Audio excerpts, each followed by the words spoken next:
चलिए, बोलात्माओं, हम स्वाध्याय कर रहे हैं गोमटसार जीवकांड ग्रंथराज का गति मार्कना के अंतर्गत। अब तीसरी गति मनुष्य गति की चर्चा आज हम कर लेंगे।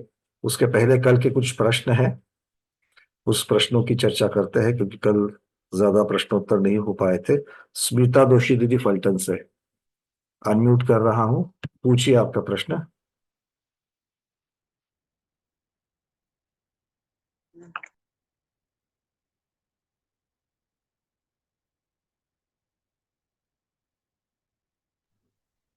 ते छायाक्षिक सम्यक दर्शन कसं होतं तिऱ्यांच्या ना ते लक्षात नाही आलं.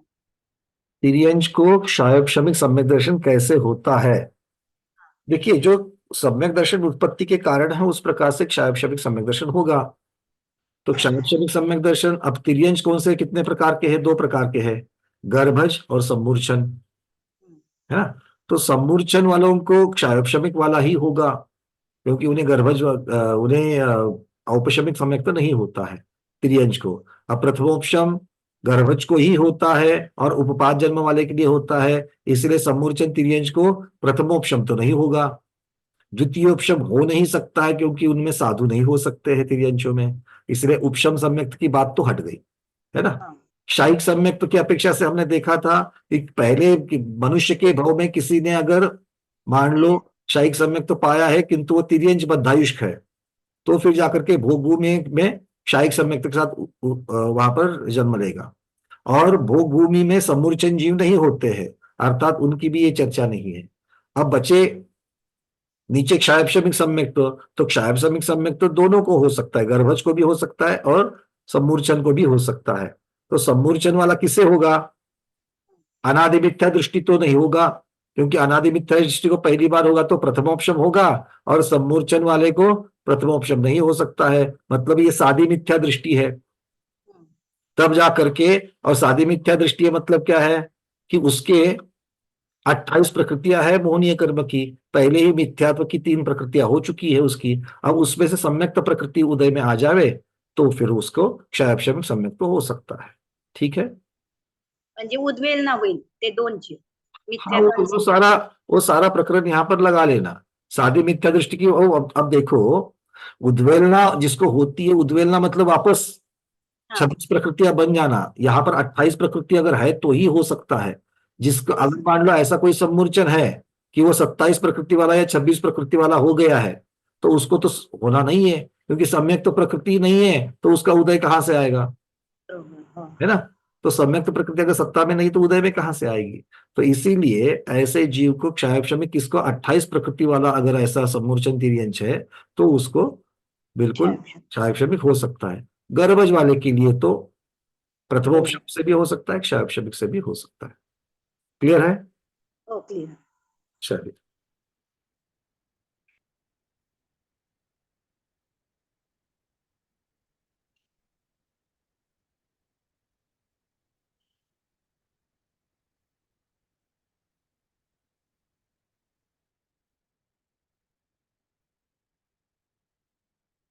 एक प्रश्न और आया है भीलवाड़ा से प्रतिभा जैन दीदी। मेरे ख्याल से ये जूम में नहीं जुड़ पाती है, पर बाद में सुनते हैं तो उनके काफी अच्छे प्रश्न रहते हैं। उन्होंने प्रश्न पूछा है कि जिज्ञासा है कि ज्योतिष देवों के विमान पृथ्वी का एक होते हैं, तो वे एक इंद्रिय हुए, फिर उनमें जो देव रहते हैं क्या उनका ही ग्रहों के रूप में हमारे जीवन पर प्रभाव पड़ता है? प्रभाव किसका पड़ता है? देखो समझ लेना, मैंने शायद ये पहली बार भी बताया था कि एक पुद्गल का दूसरे पुद्गल पर ज्यादातर प्रभाव होता है। एक पुद्गल का दूसरे पुद्गल पर इमीडिएट प्रभाव पड़ सकता है मेरे पास, और वो भी प्रभाव पड़ने योग्य है तो। ठीक है, मान लीजिए मेरे पास एक ग्लास है, उस ग्लास में मैंने पानी ले लिया। अब उस पानी में एक चम्मच से मैंने चीनी घोल ली। ग्लास कांच का बना हुआ है, पुद्गल है, पानी स्वयं पुद्गल है, उसमें चम्मच से जो चीनी घोल रहा हूं वो चीनी भी पुद्गल है और चम्मच भी पुद्गल है। अब ग्लास में पानी घुल रहा है क्या? पानी में स्टील का चम्मच घुल रहा है क्या? सभी पुद्गल है, किंतु पानी में सिर्फ चीनी घुल रही है। कभी चिंतन किया ऐसा क्यों? सभी तो पुद्गल है, और एक पुद्गल का दूसरे पुद्गल के ऊपर प्रभाव पड़ता है, क्योंकि पानी में चीनी, चीनी में पानी घुल रही है, तो बाकी पर प्रभाव क्यों नहीं पड़ा? मतलब सिर्फ पुद्गल एक द्रव्य का दूसरे द्रव्य पर प्रभाव होता है, इतना कहने मात्र से नहीं चलेगा। तो एक द्रव्य का दूसरे द्रव्य पर, उस द्रव्य पर प्रभाव होता है जो प्रभाव होने योग्य है, उसकी पात्रता उसके अंदर है। ये पुद्गल का उदाहरण दे दिया, अब जीव का उदाहरण दे देते हैं। कमठ क्या कर रहा है? उपसर्ग कर रहा है, ऊपर से बहुत सारे पत्थर आदि डाल रहा है। अब इतना घोर उपसर्ग छोड़ दो, हम तो सिर्फ छोटा वाला उपसर्ग की बात करते हैं, और वो कमठ और पाष्टा भगवान की नहीं, आपकी और हमारी बात करते हैं। सामने अगर किसी के मान लो मनमुटाव हो चुका है और अनबन हो चुकी है, और आकर के कुछ विषय ऐसा मिल जावे कि जिससे फिर से झगड़ा चालू हो जाएगा, सामने वाले का अपमानास्पद वगैरह जो शब्द उच्चारण किए जाते हैं, तो एक जीव के भाव दूसरे जीव के प्रति संक्लेश के हो गए, और उसने ऐसे शब्दों का, ऐसे पुद्गलों का उपाय कर लिया जिससे सुन करके सामने वाले के भाव बदल गए।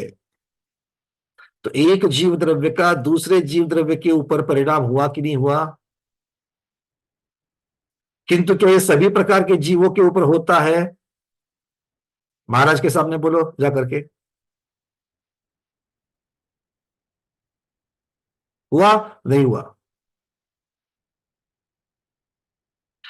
उन्होंने व्यक्त नहीं किया। हो सकता है कि उन्हें तकलीफ हुई हो, उन्हें व्यक्त नहीं किया, और हो सकता है उन्हें तकलीफ भी नहीं हुई हो। वही एक पेड़ के सामने जाकर के बड़बड़ करना चालू कर लो। पेड़ के अंदर जान है कि नहीं है? प्रत्येक वनस्पति है, जीव है कि नहीं है? उसके सामने जाकर के बोलना चालू करो, उसको अपमानास्पद लग रहा है क्या? सीधे ना मत बोलो, आपको थोड़ी उसकी कहानी सुनाई देती है। हो भी सकता है, नहीं भी हो सकता है। अगर उसके ज्ञान ने अगर उसको पकड़ लिया, इन चीजों को अगर ले लिया, क्योंकि वो देखो उसके पास मति ज्ञान भी है, शुद्ध ज्ञान भी है, किंतु शुद्ध ज्ञान कब अप्लाई करेगा? जो मति ज्ञान से ग्रहण करता है उसके ऊपर वो शुद्ध ज्ञान को लगाएगा। पेड़ है कि नहीं है? अब पेड़ के पास कान तो है नहीं कि आप जो बोल रहे हो उसको सुन पाएगा। वो तो फिर स्पर्शेंद्रिय से ग्रहण करेगा, वो जो ले लेगा। आ रही बातें समझ में? एक जीव के सामने दूसरा जीव उसे प्रभावित करने के लिए प्रयास कर रहा है, वो जीव प्रभावित नहीं होने के दो कारण मिल गए। एक, स्वयं वो जीव प्रभावित नहीं होना चाहता है, और दूसरा, उसको प्रभावित होने के उसके पास उपलब्ध साधन ही नहीं है। पर इससे क्या सार निकलता है? इसका मतलब है एक द्रव्य दूसरे द्रव्य को प्रभावित कर सकता है, अगर वो प्रभावित होने की पात्रता रखता है तो। अब आते हैं मूल उदाहरण की तरफ। ये जो ग्रह गोल तारे, उनके जो विमान है वो पुद्गल है, वो पृथ्वी का एक है, और हमारा शरीर औदारिक शरीर है, वो भी हमारा पृथ्वी का एक है। वो पृथ्वी का एक भी औदारिक है, ठीक है। अब एक पुद्गल है, दूसरा पुद्गल है, तो ये जब ग्रह गोल तारे नजदीक में आते हैं तो उनका समान रूप से औदारिक शरीरों के ऊपर प्रभाव बढ़ जाता है। अब औदारिक शरीर के ऊपर प्रभाव, मतलब हमारा औदारिक शरीर प्रभाव होने की योग्यता का है, तो प्रभाव तो उस पर पड़ता है, किंतु सिर्फ अकेला। अब ये बाहर का पुद्गल का जो प्रभाव है ये बाह्य निमित्त हुआ, तो बाह्य निमित्त तो सबको मिल रहा है, किंतु आंतरिक निमित्त सबका समान है क्या? सबका समान नहीं है। तो जिसके जैसे कर्म उदय में चल रहे हैं, साता चल रही कि असाता चल रही है, उसका उस पर प्रभाव पड़ेगा, एक। और दूसरा, वो जीव कितना क्षयोक्षम होने की वजह से कितना सतर्क सावधान है, और कितना उन प्रभावों से प्रभावित हो सकता है, जैसे बुरी महाराज प्रभावित नहीं हुए। तो इस पर भी बहुत सारी बातें निर्भर हो जाएगी कि उसका आंतरिक कारण, अगर उसको मान लो सपोर्ट करने वाला हो तो किस प्रकार का फल मिल सकता है, अगर सपोर्ट करने वाला नहीं हो तो किस प्रकार का हो सकता है। इसीलिए बहुत सारे ज्योतिषी बताते हैं आपका तो 7.5 चल रही है, और वो जीव कहते हैं मुझे तो कोई फर्क ही नहीं लग रहा है। अरे कैसे फर्क लगेगा, बाहर का तुम्हारा जो प्रभाव है उसके सामने अंदर में पुण्य उदय में है, और पुण्य जोर से उदय में है, तो अनिष्ट प्रभाव समझ में ही नहीं आएगा। और अगर यही अंदर का अगर मान लो अशुभ कर्म प्रकृति का उदय चल रहा है तो 2 + 2 4 होकर के और उसमें बढ़ती मिल जाएगी। तो इस प्रकार से इसको हमें आगम सम्मत समझना चाहिए। कोई लोग क्या करते हैं, उसको झुठला देते हैं, नहीं ऐसा कुछ नहीं होता है, हमारे जैन धर्म में नहीं है। अरे तुम क्या केवली भगवान हो, हमारे जैन धर्म में क्या है और क्या नहीं, इतना अधिकार वाणी से निर्णय देने वाले। आगम पढ़ो तो भाई, आगम में क्या लिखा है वो भी तो पढ़ो। एक से एक ग्रंथ जैनाचार्यों ने लिखे हुए ग्रंथ है, और उस पर फिर कर्म सिद्धांत आदि चीजें लगा करके उसके परिप्रेक्ष्य में पढ़ो उसको, फिर जाकर के समझ में आएगा कि क्या होता है क्या नहीं होता है। ठीक है, बात समझ में आ गया। आई होप प्रतिभा दीदी को उसका उत्तर मिला होगा। तो मुख्यतः से उनकी जो विमान है, उस विमान की वजह से हम पर प्रभाव पड़ता है। उस देव का हम पर कैसे प्रभाव पड़ेगा, वो तो एक जीव का एक जीव पर ऊपर पड़ता है, उस प्रकार से पड़ेगा। अगर मान लो वो जीव, वो देव जो है ज्योतिषी देव, अगर आपके पूर्व जन्म का कोई बैरी वगैरह है, और अगर वो उस तरीके से अगर वो बैर मन में रख करके अगर आपको तकलीफ देना चाहे तो वो तकलीफ दे सकता है, वो बात अलग हो जाएगी। किंतु ज्योतिषवासी देवों में इस प्रकार की परिणति देखने के लिए नहीं मिलती है, जो व्यंतर आदियों में ज्यादा देखने के लिए मिलती है। अगला प्रश्न उन्होंने इसी से संबंधित किया है। उन्होंने पूछा है कि देवों के विमान तो उनसे नीचे के देव ही विक्रिया से खींचते हैं, इसका क्या अर्थ हुआ। देवगति में उत्तर ज्यादा सटीक होगा, बट अभी यहां पर प्रश्न किया है करके बता रहा हूं मैं। देवों में अभियोग्य जाति की देव रहते हैं, एक जाति है अभियोग्य, ये विक्रिया से वाहन को खींचने वाले देव, या वाहन रूपी देवों का विक्रिया करके उन चारों दिशाओं में से इनको खींचते या ढकलते रहते हैं, इन विमानों को। और इसीलिए वो जो विमान है वो अपनी अपनी गली में गतिमान रहते हैं। ये ढाई द्वीप के अंदर वाली व्यवस्था है, ढाई द्वीप के बाहर तो ये बिल्कुल स्थिर रहते हैं। आगे जो देश ज्योतिष देव का देवगति में उत्तर आएगा उसमें और ज्यादा डिटेल्स में चलेंगे इसमें, क्योंकि कौन सी दिशा में कौन से प्रकार के देव है, वो कितने नंबर में है, उसकी क्वांटिटी है, सब ये सारे वर्णन जो है आगे देवगति में आ जाएगा। दूसरा प्रश्न ये है कि नरक और स्वर्ग में भावलेशा क्या सदा एक समान रहती है। भावलेशा समान रह ही नहीं सकती है, किसी की भी भावलेशा समान नहीं रहती है, अंतर्मूर्त में लेशाएं बदलती रहती है।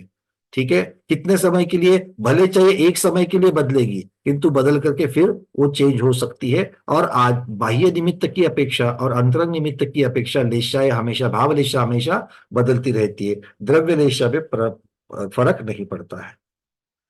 आगे कह रहे हैं, तीसरी जिज्ञासा है कि कहीं पढ़ा था कि इमली के पेड़ के नीचे ध्यान में बैठे मुनि को संक्लेश परिणाम से नरक आयु का बंध हुआ, जबकि मुनि को नरक का बंध नहीं होता। नहीं दीदी, ये थोड़ा सा ठीक से आप इसको, आप महावीर भगवान के संवत्सरण की कथा की रेफरेंस कुछ दे रहे हैं, किंतु ये आधा अधूरा रेफरेंस है। वहां पर उन्हें बंध होता आयु का, तो वो इस प्रकार का बंध होता, वहां पर बंध नहीं हुआ था। और दूसरी महत्वपूर्ण बात यह है कि वो मुनि महाराज थे, महाव्रतों को धारण किए हुए थे, और महाव्रत को जो धारण किया है वो नियम से बढ़कर अगले भाव में देवगति में ही जाएगा, ये बात पक्का है। ठीक है, तो इसको आप इस तरीके से समझ लेना। चलिए अब चलते हैं आज के विषय की तरफ, मनुष्य गति की तरफ।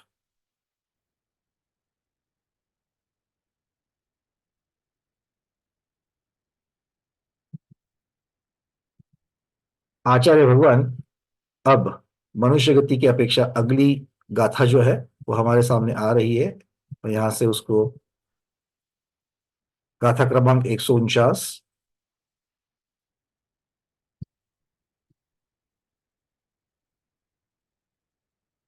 स्क्रीन शेयर कर रहा हूं, देख लीजिए। मणंति जदोनिक्षम मणेन न्यूना मणुक्कड़ा जम्हा मनुभवाय सव्वे तम्हाते मानुषा भणिदा। यहां पर भी 4 प्रकार के लक्षण मनुष्य के आचार्य भगवान दे रहे हैं। 4 लक्षणों के द्वारा या 4 स्वरूप के द्वारा आचार्य भगवान बता रहे हैं कि कौन मनुष्य है। जो नित्य नित्य ही हेय उपादेय को जानते हैं, अर्थात विवेक कुशलता जिनके अंतर्गत है, जो विवेकवान हो सकते हैं, ये प्रधान रूप से वर्णन किया जा रहा है। जो नित्य ही हेय उपादेय को जानते हैं, शिल्प आदि अनेक कलाओं में प्रवीण हैं। कलाओं की कुशलता, शिल्प कला हो, संगीत कला, गणित शास्त्र आदि जो कलाएं होती है उनमें निपुण होते हैं। आगे आगे कहते हैं कि धारणा आदि दृढ़ उपयोग वाले हैं। मतलब मति ज्ञान के द्वारा जाना गया और फिर शुद्ध ज्ञान से विस्तारित रूप से जाना गया जो विषय है, उसको सूक्ष्मता से जानकर फिर अपनी धारणा में रखते हुए उसका चिरकाल तक उपयोग लगाने में ये जीव सक्षम होते हैं। बात समझ में आ रही है सबको? मति ज्ञान से जाना हुआ या श्रुत ज्ञान से जिसको जाना है वो विषय सूक्ष्मता से उसकी चर्चा करते हुए अपनी धारणा में रखते हैं। रखते हो कि नहीं रखते हो? सासाधन गुणस्थान के साथ कोई जीव नरकों में उत्पन्न नहीं होता है। ये रात्रि में 2 बजे उठाएंगे तो भी आप बताओगे कि नहीं बताओगे? बिल्कुल बताएंगे। क्यों बताएंगे? क्योंकि उसका सूक्ष्मता से अध्ययन करके आपने अपने डेटाबेस में उसको ऐसा रखा हुआ है कि जब चाहे आप उसको याद करके आप बता सकते हो। तो ये कौन कर सकता है? आचार्य कहते हैं ये तिर्यज नहीं कर सकता, ये मनुष्य कर सकता है।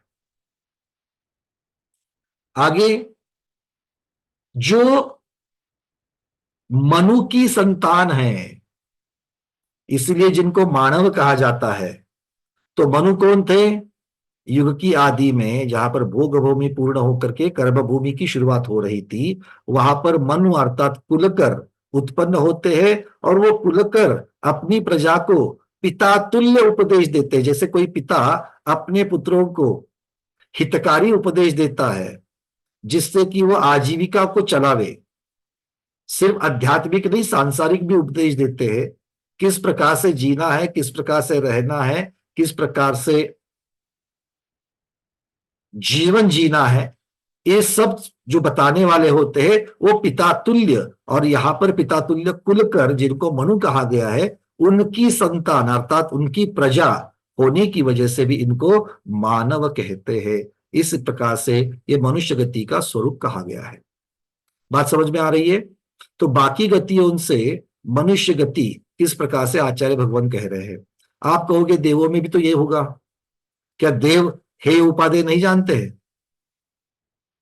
क्या देवों में कलाओं की कुशलता नहीं होती है? क्या देव सूक्ष्म रहस्य को जानकर चिरकाल तक धारणा में नहीं रख सकते हैं? रख सकते हैं।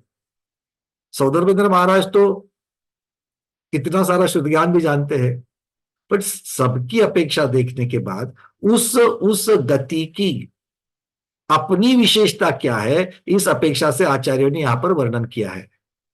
जैसे तिर्यंचों को कुटिल भावों की अपेक्षा से वर्णन किया है, तो क्या कुटिल भाव देवों में नहीं होते? क्या कुटिल भाव नरकों में नहीं होते? क्या कुटिल भाव मनुष्यों में नहीं होते?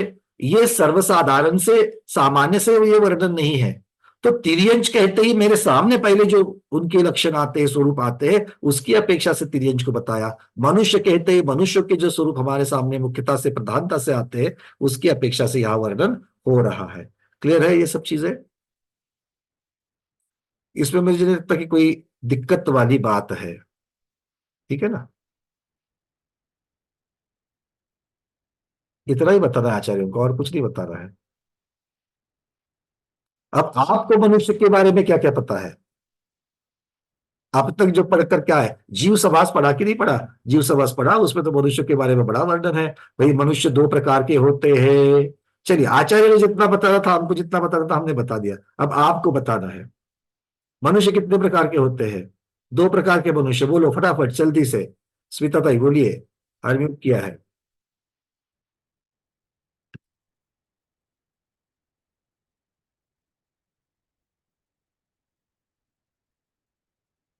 अनम्यूट नहीं हो पा रहा है। हाँ बोलिए, हो गया। म्लेच्छ आणि आर्य, आर्य आणि म्लेच्छ दो प्रकार। चलो, आर्य और म्लेच्छ। म्लेच्छ। दीदी, म्लेच्छ भोग भूमि में होते हैं क्या? म्लेच्छ भोगभूमी में, म्लेच्छ खंड भोगभूमी में म्हणजे दोन प्रकारचे मनुष्य असतात ना, आर्य मनुष्य, म्लेच्छ मनुष्य किंवा गर्भज मनुष्य। बात इस प्रकार से है कि भेद अलग अलग प्रकार से होते हैं, और दो भेद भी अलग अलग प्रकार से होंगे, है ना? तो आपको मूल भेदों की तरफ विस्तार जिनका किया जा सके, उस प्रकार से हमको बताना है। दो पूछे गए हैं, मुझे दो याद आ रहे करके हम बताएंगे तो वो सटीक नहीं होगा। इसलिए आचार्य भगवान कहते हैं मनुष्य के दो भोग, शुरुआत करते हैं कर्म भूमिज और भोग भूमिज। ये भेद इस प्रकार से करने के लिए उसका कुछ बेस है कि भाई इसीलिए ये दो भेद इस प्रकार से किए गए हैं। कर्म भूमिज मोक्ष जा सकते हैं, भोग भूमिज मोक्ष नहीं जा सकते हैं। ये मनुष्यों में दो मूल भेद हो गए। फिर आप कर्म भूमि में जाओ, जब जाकर के आर्य और ब्लेंच इस प्रकार से करोगे तो वहां पर रत्नत्रय को धारण करना, या रत्नत्रय की परंपरा जहां होना और जहां पर रत्नत्रय की परंपरा नहीं होना, उसकी अपेक्षा से उन दोनों में भेज गई। ठीक है। भोग भूमि में भेद करेंगे तो सुभोग भूमि और कुभोग भूमि इस प्रकार से करेंगे। म्लेंच तो अंतर्द्वीपज को भी म्लेंच कहा जाता है, अंतर्द्वीपज को भी म्लेंच कहा जाता है, पर मुख्यतः से इस प्रकार से। आचार्य भगवान कहते हैं भोग भूमिज की आहार पर्याय नियत है, अर्थात मतलब उस समय पर होनी ही होनी है, वे उसका उल्लंघन नहीं कर सकते। जब आहार का समय होता है उन्हें आहार लेना ही पड़ता है, अतः वे संयम धारण नहीं कर सकते, और बिना संयम के मोक्ष नहीं होता। क्योंकि अभी जो बात करी गई कि भाई भोग भूमि में मोक्ष नहीं होता, तो क्यों नहीं होता? ये भी मनुष्य है, वो भी मनुष्य है, वहां तो ज्यादा तकलीफ भी नहीं है, तो फिर क्या करना है? वो सम्यक दृष्टि तो है, चौथे गुण स्थान वर्ती भी है, और क्षायिक सम्यक दृष्टि भी उनमें हो सकते हैं। हो सकते कि नहीं हो सकते हैं? हो सकते हैं। फिर व्रत को धारण करना कितना प्रॉब्लम है? क्यों नहीं धारण कर सकते? अच्छा, वहां पर स्वाध्याय कराने के लिए जूम चैनल नहीं पहुंचता है ना? कोई बात नहीं, चारिद्रधारी मुनिराज की अपेक्षा से जूम चैनल भी पहुंच जाता है, संबोधन भी मिल जाता है। और यहाँ कौन सा जूम चैनल जहां पहुंचता है, जिनके पास पहुंचता है वो सारे के सारे अनुव्रत ले लेते हैं। लेते हैं क्या? 4 बरस से सुन रहे हैं, फिर भी अनुव्रत नहीं ले रहे हैं। तो खैर, कहने का मतलब आचार्य भगवान कह रहे हैं यहां पर जैसे देवों में मानसिक आहार, और वहां पर आहार संज्ञा नियत है। नियत मतलब उस समय में उतनी भूख लगेगी, उतनी भूख लगेगी तो आहार करेंगे। वो मानसिक आहार करेंगे, ये अपना ग्रास का आहार करेंगे, और ये नियत आहार होने की वजह से वहां पर वे संयम धारण नहीं कर सकते हैं। कर्म भूमि में भूख लगती है, किंतु उसको रोक कर, 1 दिन नहीं, 2 दिन नहीं, 4 दिन नहीं, 5, 6, 7 दिन भी रोक सकते हैं उसको।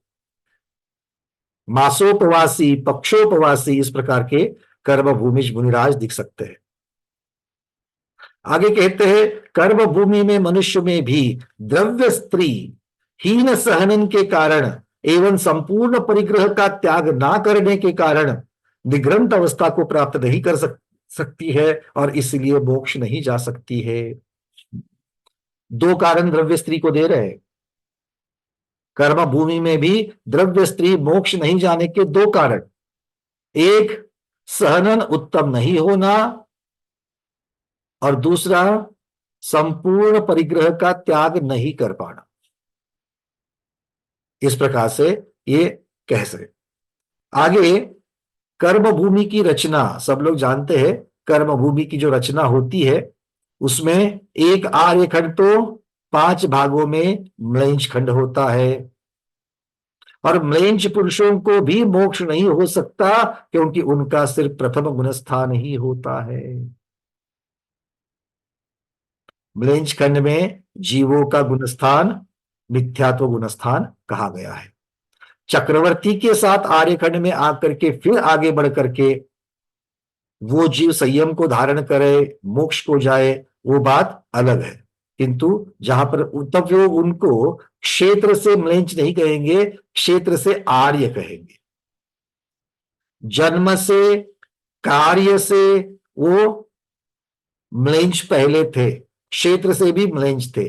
अब अभी भी वो जन्म से म्लेंछ है, किंतु क्षेत्र से और कर्म से, दोनों से जब वो आर्य बन जाते हैं तब जाकर के संयम को धारण कर सकते हैं। आर्यखंड के भी सभी पुरुषों को मोक्ष होगा क्या? नहीं। उत्कृष्ट सहनंदारी और 3 वर्ण के पुरुष ही मोक्ष जाते हैं। ब्राह्मण, वैश्य और क्षत्रिय, इन 3 वर्ण के कुलोत्पन्न जो है वो ही मोक्ष जाते हैं। शूद्र, उनके भी 2 प्रकार हो जाते हैं, उनमें से एक ज्यादा से ज्यादा गृहस्थ के व्रत प्रतिमाओं को धारण कर सकते हैं। इसको आज वर्ण व्यवस्था की अपेक्षा, जाति व्यवस्था की अपेक्षा से मत देखना, क्योंकि मन में आकुलता हो जाएगी। ये कोई भेदभाव वाली बात नहीं है। ये जिस प्रकार से वो जीव कर्म से, क्योंकि ये वर्ण व्यवस्था जो है ये अपने प्रोफेशन की अपेक्षा से है, ये कर्म की अपेक्षा से है। ये हमको पहले समझना चाहिए, ठीक है। अगर मान लो वो कोई प्रोफेशन छोड़ करके वहां से निकल करके अगर वो दूसरे प्रोफेशन में, वर्ण में आ जावे, तो फिर बात अलग हो जाएगी। एक जीव की अपेक्षा मनुष्य गति से मनुष्य जीव का अंतर कम से कम क्षुद्र भव काल होता है। कितना? मनुष्य गति का अंतर कितना है? क्षुद्र भव काल। कौन बताएगा इसको? मनुष्य गति से एक जीव की अपेक्षा अंतर अर्थात विरह काल क्षुद्र भव हो सकता है, ये कौन समझाएगा हमें? फटाफट चलिए। सरिता पट्टी दीदी बता सकते हो? अनम्यूट किया है।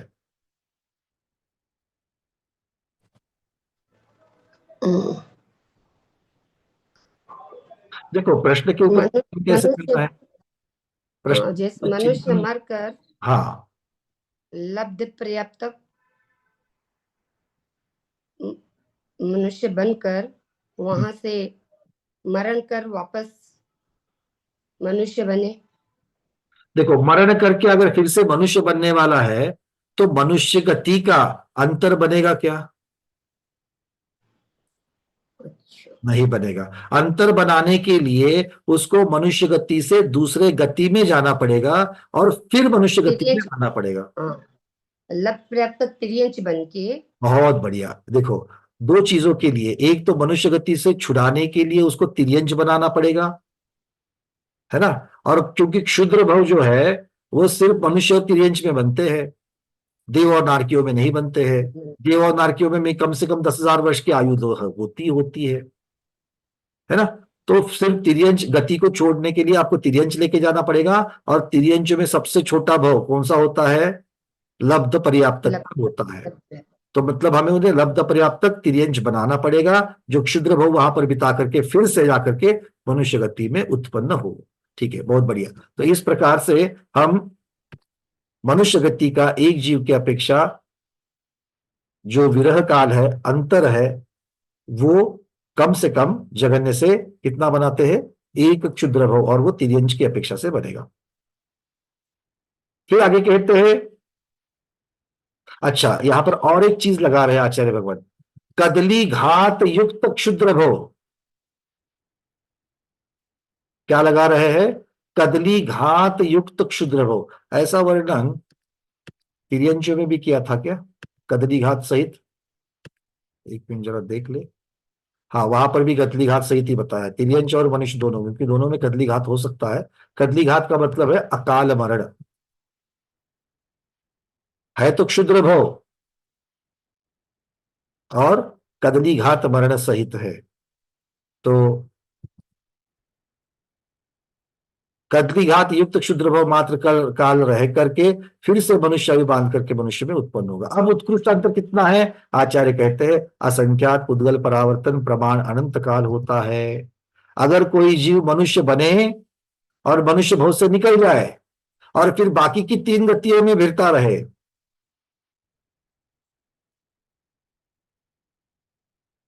बाकी की 3 गति में फिरने के लिए क्या होना पड़ेगा?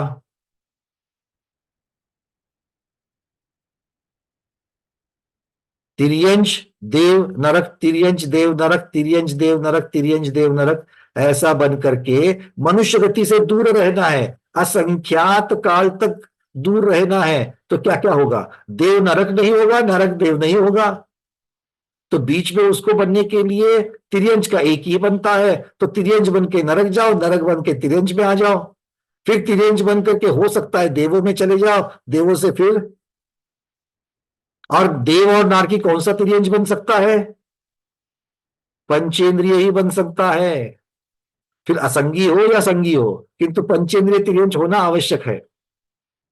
और पंचेंद्रिय तिर्यंश बन के देव नारकी बनते जाओ, मतलब देव या नरक की पर्याय पाड़ना, फिर तिर्यंश की पर्याय पाड़ना, देव नरक की पर्याय पाड़ना, फिर तिर्यंश की पर्याय पाड़ना। इस प्रकार से करते करते करते असंख्यात पुद्गल परावर्तन को बिता देना, अनंत काल तक बिता देना, उसके बाद जाकर के मनुष्य की पर्याय प्राप्त हो सकती है। अगर कोई दूर रहना चाहे तो रहना है क्या इतना दूर मनुष्य गति से? अनंत काल तक दूर रह सकते हो, पर फिर तिर्यंश में जाना पड़ेगा, हर एक भव के बाद में तिर्यंश में ही जाना पड़ेगा। अब आचार्य भगवान अगला एक बता रहे हैं कि अगर कोई जीव मनुष्य गति में लगातार उत्पन्न होवे तो अधिक से अधिक 47 पूर्व कोटि अधिक 3 पल्य प्रमाण काल तक रह सकता है। क्या कह रहे?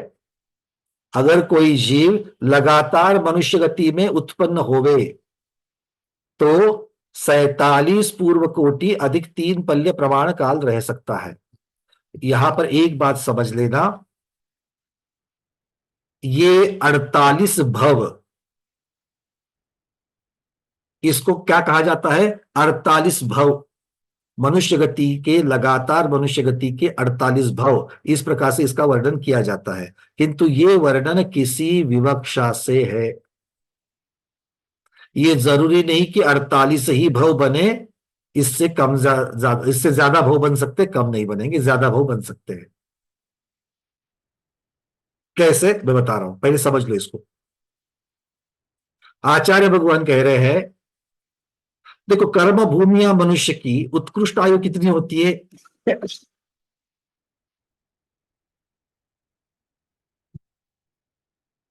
कर्म भूमिया मनुष्य की एक पूर्व कोटि होती है ना, एक पूर्व कोटि होती है। और जो भोग भूमिया जीव है, उत्कृष्ट जो भोग भूमिया है, उसको उत्कृष्ट आयु मिलती है, वो 3 पल्य की होती है। यहां पर कह रहे 47 पूर्व कोटि अधिक 3 पल्य। क्या कह रहे? इतने समय तक ही, ये काल की अपेक्षा इतने समय तक ही जीव लगातार मनुष्य बन सकता है। अब एक भव, एक पूर्व कोटि का, तो ऐसा अगर माना जाए कि ये जीव 47 कर्म भूमिया मनुष्य के भव लेगा, कर्म भूमिया मनुष्य के उत्कृष्ट आयु के अगर भव ले तो 47 भव ले सकता है। अगर इस समय को आपको भव में कन्वर्ट करना है तो हम विधि बता रहे हैं, यह जरूरी नहीं है कि जीव इसी प्रकार से जन्म ले। जन्म की अपेक्षा, समय की अपेक्षा 47 पूर्व कोटि अधिक 3 पल्य इतना ही होगा, इससे ज्यादा तो कोई मनुष्य गति में लगातार उत्पन्न नहीं होगा। इसके बाद में आपको गति बदलनी ही होगी, ठीक है? तो फिर 47 पूर्व कोटि में कितने भव हो जाएंगे? एक एक पूर्व कोटि का एक भव लेंगे तो कर्म भूमिया मनुष्य मर करके फिर कर्म भूमिया हो गया, फिर मर करके कर्म भूमिया हो गया, फिर मर करके कर्म भूमिया, और हर बार उत्कृष्ट आयु एक एक पूर्व कोटि की। विदेश क्षेत्र में तो पॉसिबल है, क्योंकि वहां पर तो इस प्रकार की आयु होती है। भरत ऐरावत क्षेत्र में कब मिलेगी ऐसी आयु? पंचम और छठे काल में तो पॉसिबल नहीं है, चौथे काल में ले सकते हैं। और चौथा काल है भी एक कोड़ाकुड़ी सागर के बराबर, थोड़ा सा कम, एक कोड़ाकुड़ी सागर का है, तो उसमें आराम से ये भाव हो सकते हैं। क्योंकि हमें तो एक पूर्व कोटि चाहिए, वो सागरों का काल है, कोड़ाकुड़ी सागरों का काल है। तो एक पूर्व कोटि का एक भाव, तो 47 पूर्व कोटि के कितने भाव हो गए? 47 भाव हो गए। ठीक है। अब हमारे पास अगर और एक कर्म भूमि का अगर मैं भाव लगा दूं तो क्या होगा?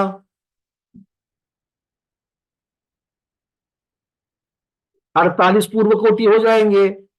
किंतु उसकी जगह पर अगर मैं 48वां भाव अगर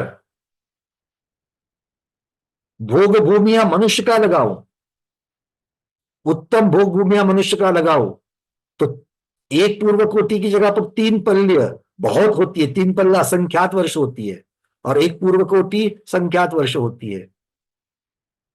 तो उत्कृष्ट निकालना है तो एक भव अगर वो देंगे तो कौन सा मिल जाएगा? 3 पल्ले वाला भव हो जाएगा। तो कितने भव हो गए? पहले 47 और एक 48। अब प्रश्न ये होता है, आपने 48वां भव जो है वो आपने अंत में क्यों रखा? पहले रख देते, बीच में रख देते। अगर बीच में रख देते तो भोग भूमिया मनुष्य मर करके कहां उत्पन्न होगा? देवों में ही उत्पन्न होगा, नियम है। और देवों में उत्पन्न हो गया तो मनुष्य गति में जो लगातार उत्पन्न हो रहे थे वो श्रृंखला टूट जाएगी, इसीलिए उसको अंत में रख दिया। अब वहां से भोग भूमि चले जाए। ठीक है। तो आचार्य भगवान यहां पर कह रहे हैं कि कोई जीव अगर मनुष्य गति में लगातार उत्पन्न होवे तो इस गति में अधिक से अधिक 47 पूर्व कोटि अधिक 3 पल्ले प्रमाण काल तक रह सकता है। तो इसको मिला करके 48 भव हो जाते हैं। और इसमें ऐसा नहीं कि एक ही प्रकार का वेद धारण कर सकता है, ये तीनों वेदों की अपेक्षा से वर्णन कर रहे हैं। ठीक है ना, ये तीनों प्रकार के वेद की अपेक्षा से वर्णन कर रहे हैं। चलिए, ये सारा वर्णन हमने सर्वार सिद्धि में अनुयोग द्वारों के अंतर्गत बहुत सुंदर तरीके से इसको बहुत डिटेल्स पे हम लोगों ने देखा है। अब चलते आगे। अब जैसे हमारी दीदी ने कहा था, मनुष्य 2 प्रकार के होते हैं, है ना। हमने कर्म भूमिज और भोग भूमिज को आगे करके कर लिया। अब दूसरा प्रकार आर्या म्लेच्छश्च तत्वात सूत्र की अपेक्षा से, सही है। आर्य मनुष्य और म्लेच्छ मनुष्य, ये 2 प्रकार की जब हम गणना करेंगे संख्या अधिकार की अपेक्षा से, मनुष्य कितने प्रकार के होते हैं? 2 प्रकार के। करो, आर्य मनुष्य, म्लेच्छ मनुष्य, कर्म भूमिया, भोग भूमिया। अब कहते हैं मनुष्य 3 प्रकार के भी होते हैं। अब कहते हैं मनुष्य 3 प्रकार के भी होते हैं, पर्याप्तक मनुष्य, निर्वृत्त पर्याप्तक मनुष्य और लब्ध्य पर्याप्तक मनुष्य। मनुष्य 4 प्रकार के भी होते हैं, कर्म भूमिज, भोग भूमिज, अंतर्द्वीपज और समूर्छनज। ये 4 प्रकार भी हो सकते हैं।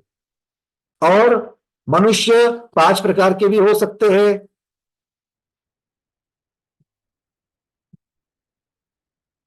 हो सकते हैं कि नहीं हो सकते हैं? जीव समास को निकालो एक बार। जीव समास में मनुष्य को कितने बार बनाया था? देखो, जीवकांड में संसारी जीवों को किस अपेक्षा से आप उनकी संख्या कर रहे हो, अपेक्षाएं बदलती ही उत्तर बदल जाएगा। इसलिए जब प्रश्न आते हैं तो हमें प्रश्न ये आया था तो भैया 5 लिखना है कि 4 लिखना है, कैसे करेंगे, क्या करेंगे? तो ये पूछने वाले की जो अपेक्षा है उस अपेक्षा के ऊपर ये निर्भर रहता है। इसलिए प्रश्न में अगर अपेक्षा अगर आ जावे तो फिर आप इसको बढ़िया से उसको लिख सकते हैं। हाँ, मीनाक्षी दीदी बताइए क्या है? जीव समास की अपेक्षा 5 भेद करो। 4 भेद वो सामान्य मनुष्य, पर्याप्तक मनुष्य, योनि मति मनुष्य और लब्धि पर्याप्तक, 4 हो 4 गए। प्रकार। हमें 5 चाहिए। हाँ, 4 प्रकार तो कर लिए। 5 और जातार्य और क्षेत्रार्य, ऐसे 5 होते हैं ना। और करो। जीव समास में हमने 5 कैसे किए थे, याद आ रहा है? अरे निकालो, पीडीएफ निकालो, ये एग्जाम थोड़ी है।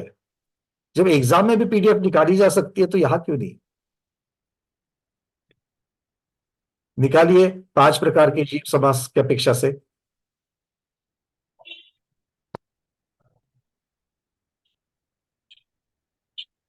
हमने 9 प्रकार के मनुष्य तक देखे थे, याद अगर आ रहा है तो। मनुष्य 9 प्रकार के भी देखे थे।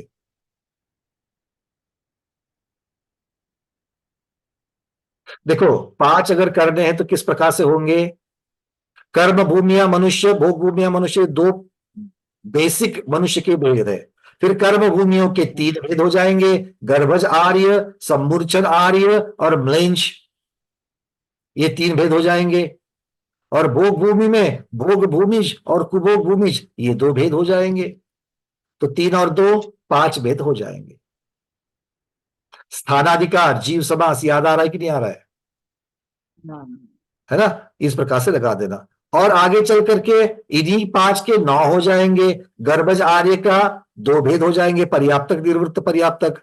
सम्मूर्छन आर्य के सिर्फ लब्धीय पर्याप्तक, 3 भेद हो गए। म्लेंज के फिर पर्याप्तक निर्वृत्त पर्याप्तक 2 ऐड हो गए। भोग भूमि और कुभोग भूमि में पर्याप्तक निर्वृत्त पर्याप्तक प्रत्येक की 2, मतलब इसमें 4 मिलाने से 9 हो जाएंगे। क्लियर है? हाँ बोल दो, क्योंकि अभी अभी तो आपने हमसे ही पढ़ा है, तो इसलिए एक बार हाँ बोल। ठीक है, तो ना बोलने में कोई मतलब है ही नहीं। ठीक है, तो ये कहने का मतलब ये है कि अलग अलग तरीके से ये मनुष्य के प्रकार होते हैं। अब आचार्य भगवान कह रहे हैं, यहां पर पूछा गया भगवान आर्य और म्लेंछ इस प्रकार से आपने, और कर्म भूमिज, भोग भूमिज, अंतर्द्वीपज, ये लब्ध पर्याप्तक, निर्वृत्त पर्याप्तक, ये आपने भेद किए, तो इनका एक बार स्वरूप बताओ कि किन्हें आर्य कहेंगे? आचार्य भगवान कह रहे हैं गुणवान, गुण और गुणवानों से जो सेवित है वे आर्य कहलाते हैं। कितनी सुंदर व्याख्या की है राजवार्तिक में। आचार्य भगवान कह रहे हैं गुण और गुणवानों से जो सेवित है वो आर्य कहलाते हैं। गुण से सेवित होना, स्वयं गुण को धारण करना, और गुणवानों से सेवित होना, गुणवान भी उनकी सेवा करे। ठीक है, ये आर्य होते हैं। म्लेंछ, अब म्लेंछ शब्द जो है ना, जन्म से म्लेंछ क्षेत्र में उत्पन्न होना, जिनका जन्म म्लेंछ में हुआ है वो जन्म से म्लेंछ है। म्लेंछ खंड में उत्पन्न होने से क्षेत्र म्लेंछ होते हैं, और कार्य म्लेंछ आचार्य भगवान कहते हैं पाप क्षेत्र में जन्म लेने वाले, आचार खान पान आदि असभ्य होने वाले म्लेंछ होते हैं। आजू बाजू में देखने पर कभी कभी लगता है कि हम म्लेंछ खंड में रह रहे हैं। अरे वर्षों तक मुनि महाराज का पदार्पण नहीं होता है। कितने शहर दिखाऊं मैं आपको, बरसों तक वहां पर मुनि महाराजों का पदार्पण तक नहीं होता है। जैन कुल में उत्पन्न होकर के जीव मंदिरों में नहीं जाते हैं, या फिर गए तो सिर्फ निर्वाण लड्डू चढ़ाने की एक दिन, या पर्यूषण में कभी जाए तो जाए, या फिर अगर जाए तो अपनी स्कूटर पर बिठाकर घरवाली को छोड़ने के लिए जाए, और ये वहां से यू टर्न मार करके चले आएंगे। क्यों? ऑफिस जाने के लिए लेट हो रहा है।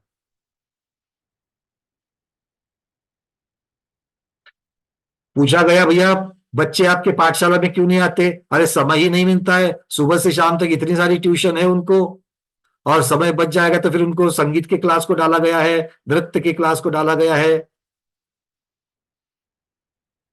अच्छा आपके बच्चे कितने वर्ष के हैं? बोला 5 वर्ष का है, और 5 वर्ष के बच्चे को भरतनाट्यम आदि सिखाने के लिए डाला है। खुद बच्चों को इतनी प्रकार की चीजों के पीछे लगाया गया है, और ऊपर से बोलते बच्चों को ही समय नहीं है पाठशाला में जाने के लिए। एक मनुष्य कैसे बने, एक अच्छा मनुष्य कैसे बने, एक अच्छा देशवासी कैसे बने, एक अच्छा धार्मिक जीव कैसा बने, ये जहां पर पढ़ाया जाता है, सिखाया जाता है, ऐसी पाठशाला की मैं बात कर रहा हूं, जहां पर सिर्फ अभिषेक कैसे करे और पूजन करे कैसे करे, ये 2 ही चीजों को सामने रख करके जो चलाई जाती है उसको मैं पाठशाला नहीं कहता, वो पंथशाला है, वो पाठशाला नहीं होती है। जहां पर जिनवानी का पाठ पढ़ाया जाता है वो पाठशाला होती है। हमने बहुत सारी पाठशालाएं देखी, अभी थोड़ा सा मन हमारा रुक जाता है, नहीं तो पहले तो पाठशाला के नाम से हमारा मन बैठ जाता था, अरे बाप रे, और एक पंथशाला मिल जाएगी क्या, क्योंकि कभी भी जाएंगे सो हमें क्या हुआ, एक जगह पर ऐसा हुआ कि जहां पर हमारा शिविर खत्म हुआ, अगले दिन से बच्चों का शिविर चालू होने वाला था, कोई दूसरे पंडित जी आकर के वहां पर पढ़ाने वाले थे। तो हम तो दूसरे दिन निकलने वाले थे, तो अभी भी उसी शहर में थे, और सुबह भगवान का दर्शन करने के लिए मंदिर जी में गए।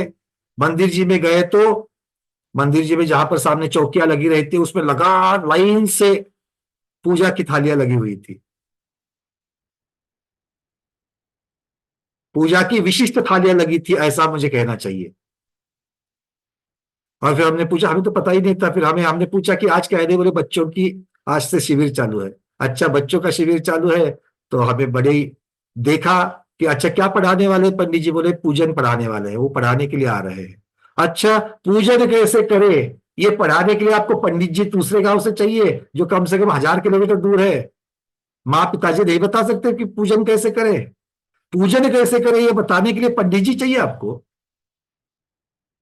हमें तो लगा कोई सिद्धांत का, कोई भूगोल को, कोई गणित को, ऐसी चीजों को पढ़ाने के लिए, क्लिष्ट विषय को सिखाने के लिए, पढ़ाने के लिए आपको पंडित जी चाहिए। बट लोगों को किसके लिए लगते हैं पंडित जी? पूजन कैसे करें, अभिषेक कैसे करें, और पंडित जी को भी आजकल व्यवसाय इसी चीज पर चलता है। खैर,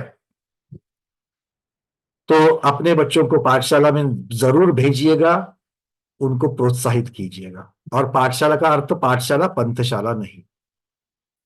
आगे आचार्य भगवान कह रहे, कर्म भूमिज किसे कहोगे और भोग भूमिज किसे कहेंगे? तो आचार्य कहते, कर्म भूमि किसे कहना? शुभ और अशुभ कर्म का आश्रव होने वाली कर्म भूमि में जो उत्पन्न होते हैं, उन्हें कर्म भूमिज कहलाते हैं। जहां पर शुभ और अशुभ कर्मों का आश्रव होता है, ऐसी क्रियाएं होती है। और भोग भूमि में रहने वाले मनुष्य को भोग भूमिज कहा जाता है। इस प्रकार की व्याख्या आचार्य भगवान दे रहे हैं। मतलब भोग भूमि में ज्यादा सुख ही सुख है, वहां पर ज्यादा दूसरे जीवों का, ज्यादा दूसरे आजू बाजू के जीवों के साथ में वहां पर ज्यादा संघर्ष नहीं है, ज्यादा रागद्वेष नहीं है, इसलिए उस प्रकार के कर्म का आश्रव भी नहीं। अंतर्द्वीपज, जो अंतर्द्वीपों में उत्पन्न होते हैं, उन्हें अंतर्द्वीपज कहते हैं। अंतर्द्वीपज मतलब कुभोग भूमिया जो 96 होती है, लवण समुद्र और कालोदधी समुद्र में होती है। लवण समुद्र के बाद में कालोदधी शब्द आने तक पहुंच रहे थे, है ना, वहां तक शब्द जल्दी से नहीं आ रहा था। कालोद समुद्र होती है ना 96, होती है, पूछ ले कैसे, कहा होती है। हाँ है, हमारे पास 5-6 तो ऐसे है पक्के की जो बताएंगे। अच्छी बात है, चलिए जहां विषय आएगा आगे चलाएंगे। क्योंकि क्या है, यहाँ पर वो वापस सब कुछ पढ़ाना,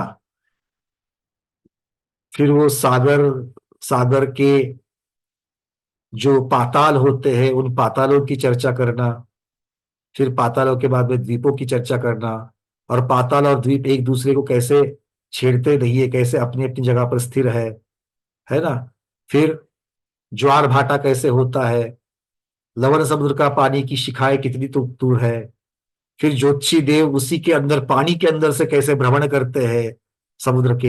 ये सारा बहुत ही अद्भुत वर्णन है, जो हमने सर्वार सिद्धि के अध्याय 4 की अपेक्षा से पढ़ा था, अध्याय 3 और 4 की अपेक्षा से पढ़ा था। खैर, यहाँ पर वो विषय नहीं है, जब कभी आएगा तब बात करेंगे। अंतर्द्वीपज अर्थात जो अंतर्द्वीपों में उत्पन्न होते हैं, वो अंतर्द्वीपज मनुष्य कहलाते हैं। लब्ध पर्याप्त किन्हें कहेंगे, इस तो हमने पर्याप्ति में पढ़ा है, गोमट जीवकांड में ही 122 नंबर की गाथा में आया था। जो जीव श्वास के 18वें भाग में मर जाते हैं, जिनके अपर्याप्त नाम कर्म का उदय है, ऐसे जीव लब्ध पर्याप्त जीव कहलाते हैं। सम्मूर्छन जीव, यहां पर जो सम्मूर्छन, अब ये सब कुछ मनुष्य की अपेक्षा से जब लगाओगे, लब्ध पर्याप्त मनुष्य कौन है और सम्मूर्छन मनुष्य कौन है, तो सम्मूर्छन मनुष्य में सम्मूर्छन पद्धति से जन्मने वाले लब्धि अपर्याप्त जो जीव है, वो जीव सम्मूर्छनज मनुष्य कहलाते हैं। तो सम्मूर्छनज मनुष्य किसकी चर्चा है यहां पर? जो लब्ध पर्याप्तक मनुष्य है, जिनके अपर्याप्त नाम कर्म का उदय है और जो सम्मूर्छन पद्धति से जन्मते हैं, उन्हें सम्मूर्छनज मनुष्य कहलाते हैं। अब आचार्य भगवान को प्रश्न पूछा गया, भगवान मनुष्यों में तो केवल ज्ञान उत्पन्न होता है ना, मनुष्यों में ही केवल ज्ञान उत्पन्न होता है, किंतु ऐसे कौन से मनुष्य है जिनमें केवल ज्ञान उत्पन्न नहीं होता? ऐसे कौन से मनुष्य है, पर्याय की अपेक्षा से बताना है। आचार्य भगवान कह रहे लब्ध अपर्याप्तक मनुष्यों में कभी भी केवल ज्ञान उत्पन्न नहीं होगा, क्योंकि नियम से मिथ्यात्व गुणस्थान वाले होते हैं।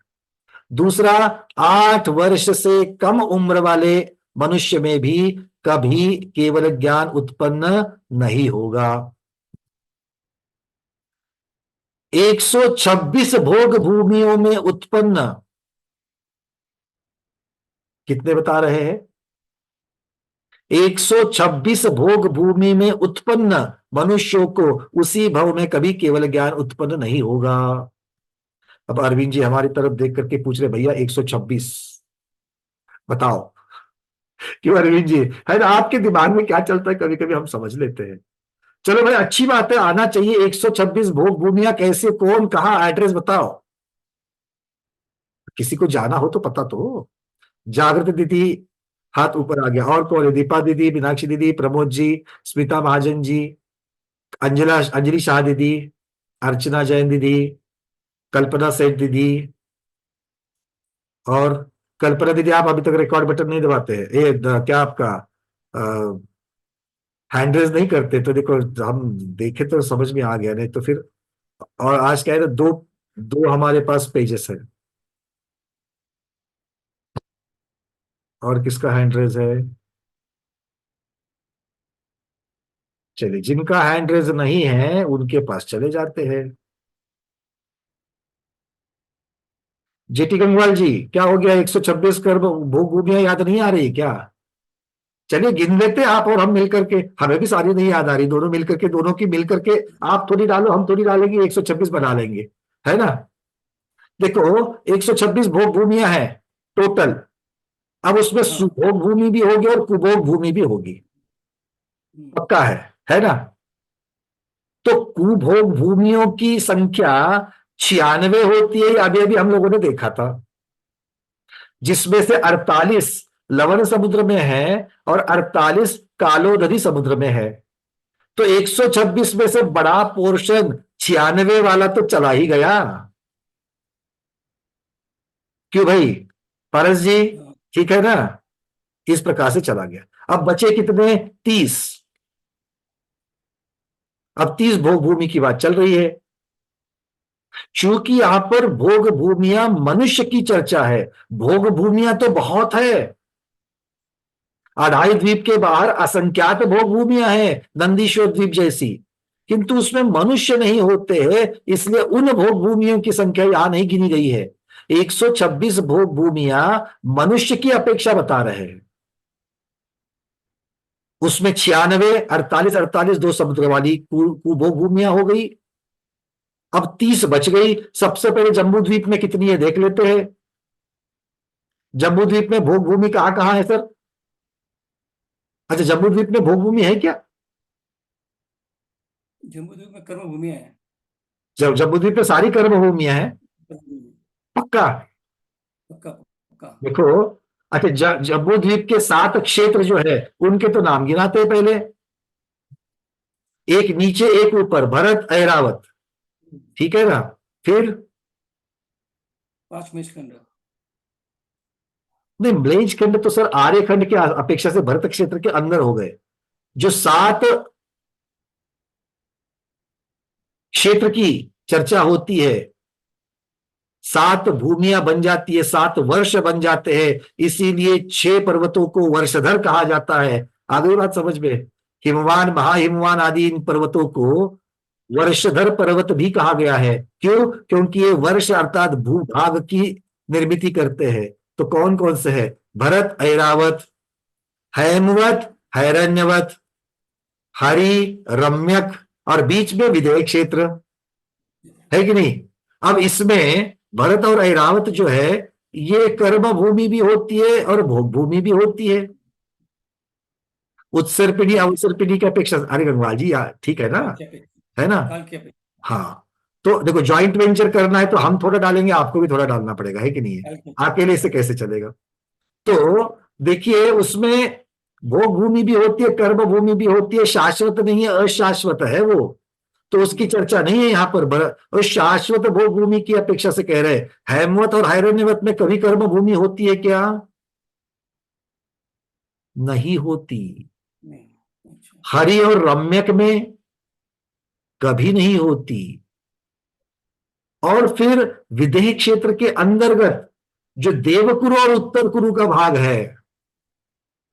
वह होती है। वो भी तो भोग भूमि है ना। मेरु पर्वत के उत्तर और मेरु पर्वत की दक्षिण दिशा में बाजू में बहुत क्षेत्र है, देवारण्य, भूतारण्य, शब्द कुछ कुछ याद आ रहा है सर्वार सिद्धि से, है ना, दूर से याद आ रहा है। हमें तो डायमंड वाला ऐसा पूरा हरा पट्टा भी दिख रहा है। तो देवकुरु और उत्तर कुरु ये उत्तम भोग भूमि हो गई, हरि और रम्यक ये मध्यम भोग भूमि हो गई, और हेमवत हिरण्यवत जघन्य भोग भूमि हो गई। तो जम्बू द्वीप में कितनी भोग भूमियां मिल गई हमको, शाश्वत भोग भूमियां? 6। 6 मिल गई। अब ऐसी ही रचना पूर्व धातुकी खंड में है, तो पूर्व धातुकी में भी हमें कितनी भोग भूमियां मिलेगी? 6। 6 ऐसी ही रचना पश्चिम धातुकी में है, तो पश्चिम धातुकी की 6 हो जाएगी। ऐसी ही रचना पूर्व पुष्करार्ध में है तो वहां 6 मिल जाएगी, और ऐसी ही रचना पश्चिम पुष्करार्ध में है, वहां 6 मिल जाएगी। तो अब तक 24 एक विधेय क्षेत्र या एक मेरु संबंधी अगर हम कहें तो 6 भोग भूमियां शाश्वत भोग भूमियां हो गई, तो पंच मेरु संबंधी 30 शाश्वत भोग भूमियां हो गई। तो 30 शाश्वत भोग भूमियां, क्योंकि मनुष्य की बात चल रही है, 2.5 द्वीप के अंदर का ही वर्णन सारा चलेगा, है कि नहीं है। किस किस को याद नहीं आ रहा है ये सब, वो कृपया सरवार सिद्धि की अध्याय 3 की पीडीएफ को खोल ले, अभी नहीं, क्लास के बाद। अभी तो गवर्नमेंट सार जीवकांड चलेगा, ठीक है, और उसको जरूर देखना। और अगर आगे कहीं समय मिलेगा हम लोगों को तो हम लोग फिर से इस भूगोल का कभी अध्ययन और एक बार करेंगे। अध्ययन तो सबने किया है, रिवीजन करना है, रिवीजन तो आप लोग भी करें तो अच्छा है, नहीं तो फिर हम कभी आगे नहीं बढ़ेंगे। क्या होगा, अभी भी बात कर रहे थे ना, मनुष्य गति में आए बिना कैसे दूर रहेंगे, तिर्यंज गति देवगति नरगति, तिर्यंज गति देवगति नरगति। ये तो हम क्या पढ़ रहे हैं वर्षों से, सर्वार सिद्धि के बाद गोमट जीवकांड, गोमट जीवकांड के बाद सर्वार सिद्धि, सर्वार सिद्धि के बाद फिर गोमट जीवकांड। अरे अभी बाकी बहुत सारे ग्रंथ पढ़ने बाकी है हम लोगों को, और इसी भाव में निपटाने हैं, है कि नहीं है। निपटाने हैं कि पढ़ने हैं? हाँ पढ़ने हैं। पढ़ने। चलिए बहुत बढ़िया, क्लियर है। तो इस प्रकार से आचार्य भगवान क्या कह रहे हैं, तो देखो वहां पर जो पढ़ा है उसकी रिवीजन यहाँ पर चल रही है। यहाँ पर पूरा डिटेल्स में नहीं कह रहे, यहाँ पर इतना ही कह रहे कि 126 भोग भूमियों की चर्चा कर रहे हैं मनुष्य की अपेक्षा, और ये 126 भोग भूमियां शाश्वत भोग भूमियां हैं। इनमें कभी भी कर्म भूमि नहीं होती है, तीनों कालों में कर्म भूमि नहीं आ सकती है। किंतु भरत ऐरावत में 5 भरत और 5 ऐरावत क्षेत्र ऐसे हैं, इन 10 क्षेत्रों में उत्सर्पिणी और अवसर्पिणी में 3-3 काल भोग भूमि रहेगी, 3 काल भोग भूमि रहेगी, ठीक है। चलिए, तो इसका अर्थ हो गया इन 126 भोग भूमि में उत्पन्न जीव को केवल ज्ञान उत्पन्न नहीं हो सकता। मूल गोमट सार की तरफ आइए, क्लियर है सबको। आप लोगों के चेहरे देख के फिर प्रश्न पूछने को मजबूर हो जाता हूं मैं, किसी पक्का कर लो मेरे को जरा एक बार। अगर 126 शाश्वत भोग भूमियां हैं तो शाश्वत कर्म भूमियां कितनी हैं मनुष्य की अपेक्षा, शाश्वत कर्म भूमियां कितनी है? सुनीता बजदेवी। 15। पांच भरत, पांच ऐरावत और पांच विदेह। शाश्वत कर्म भूमियों की बात कर रहा हूं मैं। तो पांच भरत, आज पांच ऐरावत, ये शाश्वत कर्म भूमि होगी पांच क्या? ही विदेह की पांच। विदेह की पांच। किसी ने 1160 लिखा है। 160, 160। 160 और 10 पांच ये और पांच ऐसा 170 होते भैया। हाँ, तो शाश्वत में कौन सी आएगी? प्रश्न पूछा जा रहा है, शाश्वत कर्म भूमिया 160 आएंगी। 160 आएगी। बढ़िया, बहुत बढ़िया। कौन बताएगा कि 160 कैसे होती है? स्मिता शाह दीदी बताइए, 160 कैसी होगी? एका विधेयक क्षेत्रामध्ये 32 भाग होतात त्याचे आणि अब प्रत्येक आप भागाची वहां पर देखिए, स्मिता दीदी वहां पर ऐसे ऐसे कर रही है, उनके दिमाग में भूगोल पूरा तैयार हो रहा है ना? बट दीदी थोड़ा सा हमको समझे ऐसा बताइए। हम तक पहुंच गया आपके पता, बट हमको भी तो बताओ कि 160 कैसे होगी? मेरू पर्वताच्या पूर्व आणि पश्चिम भागांमध्ये विधेयक क्षेत्र विभागलेला असतो. त्याच्यात तो मधून प्रयत्न एक हिंदी में कर लेते हैं, इसको सब लोगों को समझेंगे कि भाई मेरू पर्वत की पूर्व और पश्चिम दिशा में विदेह क्षेत्र है। अब भरत और ऐरावत क्षेत्र की कर्म भूमि को तो शाश्वत नहीं कहेंगे। क्यों? क्योंकि वहां पर भोग भूमि भी होती है, कभी कर्म भूमि होती है, तो शाश्वत कैसे कहेंगे? तो अर्थात विदेह की कर्म भूमि ही शाश्वत कर्म भूमि है, हमेशा के लिए, उस पर बदल नहीं होता। तो अब विदेह क्षेत्र कितने हैं? 5 है। उसमें से एक मेरु संबंधी, एक विदेह क्षेत्र है। तो एक मेरु संबंधी समझ लेते हैं। तो एक मेरु के पूर्व दिशा में पूर्व विदेह है, एक मेरु के, उसी मेरु के पश्चिम दिशा में पश्चिम विदेह क्षेत्र है। अब बताइए आगे। हा तर तर त्याचे 2 भाग होतात, एक उत्तरेला आणि एक दक्षिणेला, कारण मधून नदी जाते. बहुत सुंदर। क्योंकि पूर्व दिशा में, दीदी नाम याद है पूर्व दिशा की नदी का? सीता सितोदा पण नाही. सीता से तो नहीं होगी, कौन सी होगी? नाही सीता सितोदा नाही. सीता सितोदाच आहे. नहीं क्यों लग रहा है? सीता सीतोदा सीता ही है। सितोदा. और हाँ. सीता सीतोदा में पूर्व दिशा में जाने वाली नदी का सबसे पहले नाम आता है। तो सीता नदी पूर्व दिशा में जा रही है और आणि पश्चिम सितोदा दिशा में पश्चिम. सीतोदा नदी जा रही है। अब इस पूर्व विदेह के बीचों बीच में से सीता नदी जाने से सीता नदी का उत्तर तट और सीता नदी का दक्षिण तट, ऐसे 2 तट तैयार हो गए। तो पूर्व विदेह के भी 2 भाग हो गए। पश्चिम विदेह के सीतोदा नदी की वजह से उत्तर तट और दक्षिण तट ऐसे 2 भाग हो गए। तो एक विदेह के 4 भाग हो गए। मग देवारण्य संपल्यानंतर जे वरचा उत्तर तट आहे त्याचे 8 भाग होतात बहुत सुंदर। आणि प्रत्येक भागाला एक एक विधेयकाचं पूर्ण रचना त्याची भरत क्षेत्राच्या सारखी आहे. बहुत बढ़िया। भरत आणि इसका मतलब क्या हो गया कि ये जो उत्तर तट और दक्षिण तट बने हैं, इसमें मुख्यतः से वक्षार पर्वत और विजयार्ध पर्वत इनकी रचना है। तो इन वक्षार पर्वत और विभंगा नदियां, वक्षार पर्वत और विभंगा नदियां, 4 वक्षार पर्वत और 3 विभंगा नदियां, इनकी वजह से वहां पर 8 भूमियां बन जाती है उत्तर तट पर। ऐसे ही दक्षिण तट पर 3 विभंगा नदियां और 4 वक्षार पर्वत की वजह से 8 भूमियां बनती है।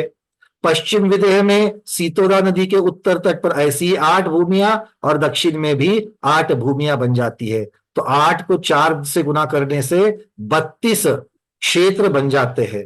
और इन 32 क्षेत्रों में ही फिर आगे विजयार्ध पर्वत और अपनी अपनी गंगा सिंधु नदी की वजह से वहां पर भी 1 आर्यखंड और 5 म्लेंज खंड, 1 आर्यखंड और 5 म्लेंज खंड, इस प्रकार के 6 खंड बन जाते हैं। तो अर्थात एक विदेह संबंधी 32 आर्यखंड हो गए। इसीलिए 5 विदेह संबंधी 160 कर्म भूमियां हमें मिल जाती है। बहुत सुंदर और बढ़िया तरीके से आपने बता दिया। अगली बार सिर्फ वक्षार और विभंगा इनको भी उसमें सम्मिलित कर लेना, ठीक है? चलिए, बहुत बढ़िया। अब आगे चलते हैं। आगे आचार्य भगवान कह रहे हैं, ऐसे जीव जो 5वें और 6ठे नरक से निकलकर अब मनुष्य में उत्पन्न हुए हैं। क्या कह रहे हैं? पांचवे और छठे नरक से निकल कर आए हुए जो जीव अभी मनुष्य में उत्पन्न हुए हैं, उन जीवों को इस भव में केवल ज्ञान नहीं होगा।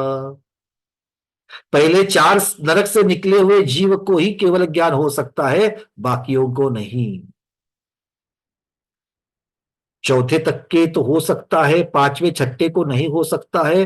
नरक तो 7 होते हैं, 6 की ही चर्चा करी, 7वें की चर्चा क्यों नहीं करी? प्रश्न समझ में आया क्या? आचार्य भगवान ने क्या कहा? पद्मा सदल की दीदी, पांचवे और छठे नरक से आकर के मनुष्यों में उत्पन्न हुए जीव जो है वो केवल ज्ञान नहीं पा सकते। अर्थ क्या हो गया? उसके पहले वाले 4 नरक से निकले हुए जीव जो है वो पा सकते हैं। तो चौथे के बारे में बताया, पांचवे के बारे में बताया, छठे के बारे में बताया कि पहले 4 तक के तो बन सकते हैं, पांचवे छठे वाले नहीं बन सकते हैं। तो 7वें की चर्चा क्यों नहीं करी? नरक तो 7 होते हैं। पद्मा दीदी क्या लगता है? अनम्यूट कर लो। हाँ, उनका आयु काल ज्यादा होता है आयु काल 33 सागर। कोई बात नहीं, 33 सागर खत्म करके तो उनको नरक से निकलना ही है। तो केवल ज्ञान की बात क्यों नहीं करी? महीना दीदी, डॉक्टर महीना दीदी।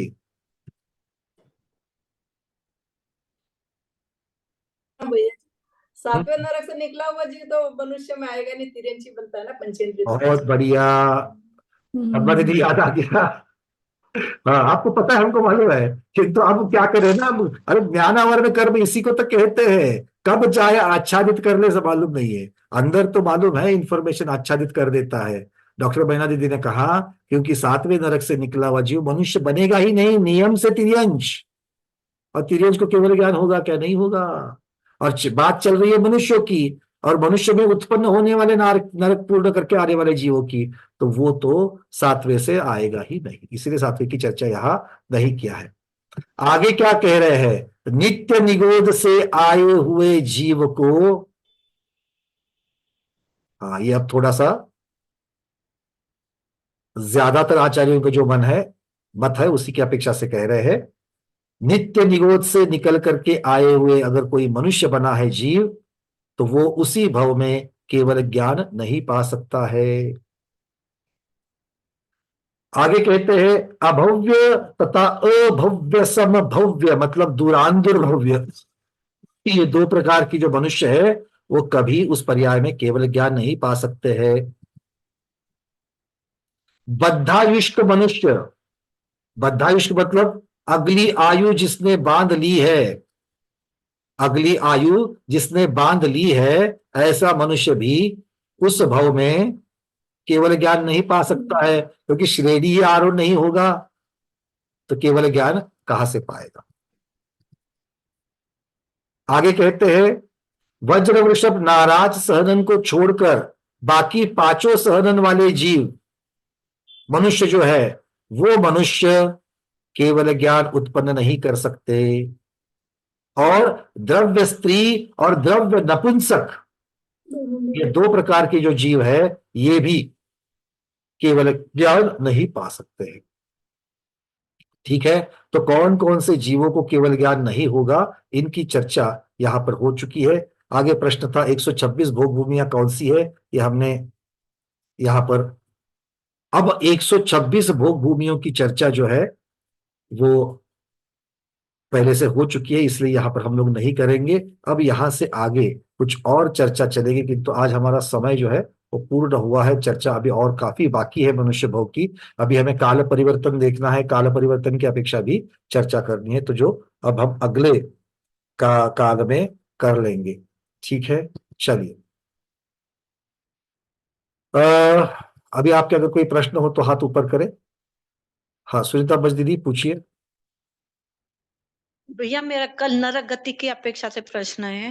हाँ। कल आपने बताया मनुष्य और तिर्यंच औदारिक शरीर है उनके, तो इसलिए वो कि एकेंद्रिय जो है पृथ्वी का एक वो कि वो आहार वर्ग ग्रहण करते, वैसे नरक का जीव और देवगति का जीव फिर कौन सी वर्गना ग्रहण करते वो लोग?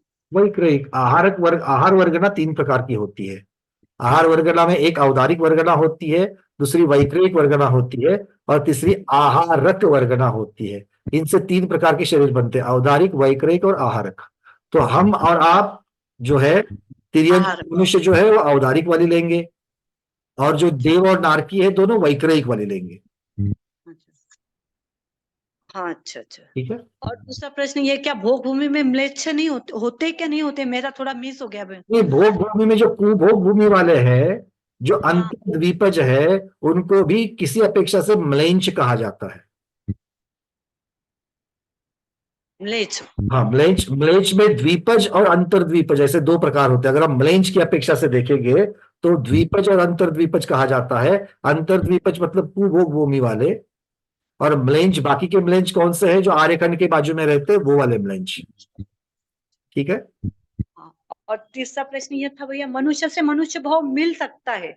मनुष्य से चारों गति में जा सकते हैं, तिर्यंच से चारों गति में जा सकते हैं। ये दो गतियां ऐसी है, यहां से मर करके चारों गति में जीव जा सकते हैं। ठीक है। ठीक है, चलिए। हाँ, धन्यवाद। अब ये आगे आएगा, गति अगति का प्रकरण आगे आएगा और थोड़ा सा, कि मनुष्य कौन सी तिर्यंच में जा सकते हैं किंतु कौन से तिर्यंच नहीं बन सकते हैं, इस अपेक्षा से भी कुछ वर्णन आता है। ठीक है, चलिए अंजलि दीदी पूछिए। वंदना भैया, मुझे ये पूछना था कि अभी जैसे आपने मनुष्य के प्रकार कहे कि उसमें 5 प्रकार से जब कहा जाता है तब सामान्य मनुष्य भी आ जाता है। सामान्य तो सामान्य मनुष्य, सामान्य मनुष्य का अर्थ ये होता है अभेद रूप से मनुष्य, सामान्य मनुष्य। तो उसके 5 भेद कैसे बताए आपने, कैसे बताए? सामान्य मनुष्य के 5 नहीं, मनुष्य के 5 भेद होते हैं। अच्छा, तो सामान्य मनुष्य जब कहा जाता है तब कितने भेद होते हैं? सामान्य मनुष्य का मतलब एक भेद हो गया। सामान्य मनुष्य ये स्वयं पहला भेद है। मनुष्य के किसी अपेक्षा से 5 भेद किए जाते हैं। आगे आएगा ये प्रकरण, अभी कल की क्लास में आएगा। जैसे तिर्यंच के 5 भेद किए गए थे, वैसे वो भी मुझे पूछना था। मनुष्य के भी 5 भेद किए जाएंगे। अच्छा, तो जब क्वेश्चन आया, हमें क्वेश्चन आया था कि तिर्यंच के कितने भेद होते हैं, तो हमने नॉर्मली 3 लिख लिया, लेकिन वहां किस अपेक्षा से 5 भेद रखा होगा? देखो ये बात, अब तिर्यंच के 5 भेद अगर आपको चाहिए तो तिर्यंच के 5 भेद तो सामान्य तिर्यंच, उसके बाद में और योनिनी तिर्यंच आ जाएगा, उसमें पर्याप्त तिर्यंच आ जाएगा। देखो सामान्य तिर्यंच, पंचेंद्रिय तिर्यंच, ठीक है। उसके बाद में पंचेंद्रिय पर्याप्त, लब्ध पर्याप्त और पंचेंद्रिय योनिनी, इस प्रकार से 5 भेद होते हैं। और इसी प्रकार पंचेंद्रिय योनिनी म्हणजे नाही समजलं मला। इस प्रकार मनुष्य के 4 होते हैं, सामान्य मनुष्य, पर्याप्त मनुष्य, लब्ध पर्याप्त मनुष्य और मनुष्यनी। पर इस प्रकार से भेद करने की विवक्षा कारण अलग है। इस प्रकार से भेद क्यों किए गए? अब तिर्यंच गति तो हमने पूर्व में पढ़ी है, तो सामान्य तिर्यंच का भेद क्या है? जिसमें किसी भी प्रकार का पर्याप्त, अपर्याप्त, मादा, नर इस अपेक्षा से वर्णन नहीं है। बस तिर्यंच का मतलब तिर्यंच, जिसकी तिर्यंच आई, तिर्यंच गति का हृदय है तिर्यंच। वहां पर एक इंद्रिय, 2 इंद्रिय ऐसी चर्चा ही नहीं है, वो तिर्यंच। ये सामान्य तिर्यंच मतलब अभेद रूप तिर्यंच, ये सामान्य तिर्यंच। पंचेंद्रिय तिर्यंच को अलग से क्यों निकाला? तो पंचेंद्रिय तिर्यंच ही है जो नरक या देवगति में जा सकते हैं, इसीलिए। और 5 गुणस्थान को प्राप्त करने वाले, सम्यक दर्शन को प्राप्त करने वाले, ये भी पंचेंद्रिय तिर्यंच होते हैं। इसलिए तिर्यंचों में पंचेंद्रिय तिर्यंच को अलग निकाला इस अपेक्षा से। अच्छा, अब पंचेंद्रिय तिर्यंच भी, अब इसमें से क्या सभी पंचेंद्रिय तिर्यंच में भी पर्याप्तक अपर्याप्तक दोनों प्रकार के होते हैं? क्या सभी अनुव्रत धारण कर सकते हैं? क्या नहीं कर सकते हैं? सभी किस प्रकार से कर सकते हैं? तो इसीलिए उसमें से फिर पंचेंद्रिय पर्याप्त इस प्रकार की एक भेद निकला। तो पंचेंद्रिय पर्याप्त में अनुव्रत धारण करने वाले, गर्भ समूर्चन वाले, तो पर्याप्त तिर्यंच में इस प्रकार के सारे आ जाते हैं। अब चूंकि आप तीनों वेद वाले आ जाएंगे पंचेंद्रिय पर्याप्त पे, इसलिए इन्होंने क्या कर दिया, अब लब्ध पर्याप्त पंचेंद्रिय और एक बना दिया। उससे क्या पता चलता है कि जैसे पंचेंद्रिय तिर्यंच में पर्याप्तक पंचेंद्रिय थे और अब लब्ध पर्याप्त, तो लब्ध पर्याप्त पंचेंद्रिय बन गए। और इनको छोड़ करके चूंकि आपने वेद वाली बात करी थी एक भेद में, तो उसको अलग निकालने के लिए तिर्यंच योनिनी नाम का भेद कर दिया। क्योंकि योनिनी म्हणजे मादा. सम्यक्त्व के साथ में जिनमें पर्याय पंचेंद्रिय होकर के भी सम्यक्त्व के साथ जिन पर्याय में उत्पन्न नहीं हुआ जाता है उसे पंचेंद्रिय तिर्यंच योनिनी कहा, क्योंकि आपने पहले पंचेंद्रिय का संबंध सम्यक्त्व को धारण करना, सम्यक्त्व. को धारण करना, व्रत को धारण करना इसके साथ लगाया था. अब उसी की अपेक्षा से सम्यक्त्व को साथ लेकर के इसमें नहीं जन्मा लिया जा सकता है, इस अपेक्षा से योनिनी को अलग नहीं. तो ये कुछ विवक्षाएं हैं. और दूसरे भेद कौन से होते हैं? भोग भूमिया तिर्यंच, कर्म भूमिया तिर्यंच, ये क्षेत्र की अपेक्षा से. फिर गर्भज तिर्यंच, समूर्छन तिर्यंच, योनि की अपेक्षा से मतलब जन्म लेने की अपेक्षा से. तो ये भेद करने की अपेक्षा आपकी क्या है? वर्गीकरण करने की, कैटेगराइजेशन करने की अपेक्षा क्या है? ये जब तक पता नहीं चलता है तब तक आप उसका कैटेगराइजेशन कैसे करेंगे? नहीं कर सकते. ठीक है ना. तो नॉर्मल पूछा जाए तो 3 देना बराबर है या 5? जब आप नॉर्मल, अब जो नॉर्मल या सामान्य जनरल ये तिर्यंच के भेद, अपेक्षा कैसे करेंगे ना, क्योंकि जनरल तो आप जैसा सोचेंगे वो. देखो इसीलिए हम कहते हैं अभेद रूप से अगर बताना है तो सामान्य तिर्यंच. तो एक ही भेद होगा. ओके, धन्यवाद. वंदना. मीनाक्षी बहन जी अंतिम प्रश्न पूछिए. वंदना भैया जी, क्षुद्र भव और कदली घात वर्ण में क्या फर्क है? यहाँ पर आचार्यों ने कदली घात वर्ण वाला क्षुद्र भव जो कहा गया है, अब देखिए कदली घात का अगर अर्थ करेंगे तो वो तो अकाल मरण हो जाएगा, है ना. और अकाल मरण निर्वृत्त पर्याप्त अवस्था में नहीं होता है. इस अपेक्षा से हम भी अभी कंफ्यूज हो गए कि वहां पर कदली घात, वापस जाकर के फिर गाथा को देखेंगे जहां से ये रेफरेंस लिया है, जैन कोश से लिया है. तो जैन कोश में जाकर के हमको देखना पड़ेगा कि ये किस अपेक्षा से वहां पर कदली घात सहित लिखा है, क्या अपेक्षा से लिखा है, क्योंकि जिस ग्रंथ से लिखा है तो वहां पर विषय क्या चल रहा है वो सब सारी चीजें देखनी पड़ेगी.